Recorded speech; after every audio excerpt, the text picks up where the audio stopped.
Hello and welcome to this quick guide on subnetting for CCNA certification. In this tutorial, we will cover the basics of subnetting and how it can be used to optimize your network. Firstly, what is subnetting? Subnetting is the process of dividing a network into smaller, more manageable networks. It allows for better utilization of IP addresses and helps reduce the size of the broadcast domain. A broadcast domain is a network segment where all devices receive each other's broadcast messages. Large broadcast domains can lead to network congestion, which can impact network performance. Subnetting involves dividing the IP address space into smaller, more manageable blocks called subnets. Each subnet has its own unique network address and can contain a specific number of hosts. Subnetting is typically used in large networks, such as corporate networks or internet service providers, where it is essential to control network traffic. Now, let's discuss the process of subnetting.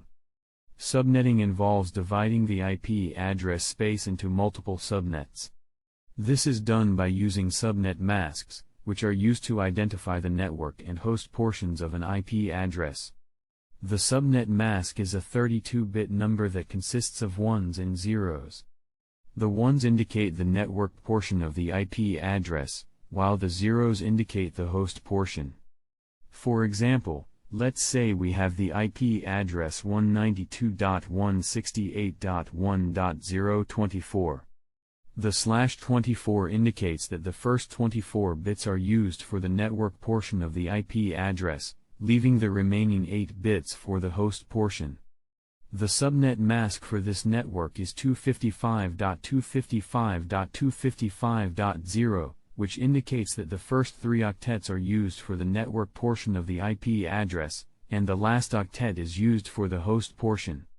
To subnet this network, we can borrow bits from the host portion of the IP address to create additional subnets. For example, we can create 4 subnets by borrowing 2 bits from the host portion of the IP address. This results in a new subnet mask of 255.255.255.192, which means that the first 3 octets are used for the network portion, and the last 2 bits of the 4th octet are used for the host portion. With this subnet mask, we can create 4 subnets, each with a maximum of 62 hosts. The network addresses for these subnets would be 192.168.1.0, 192.168.1.64, 192.168.1.128, and 192.168.1.192. Subnetting can also be done using variable length subnet masks, VLSMs. VLSMs allow for the creation of subnets with different sizes, which can be useful in optimizing network performance. In conclusion, subnetting is a powerful tool that allows for better management of network traffic and IP address allocation.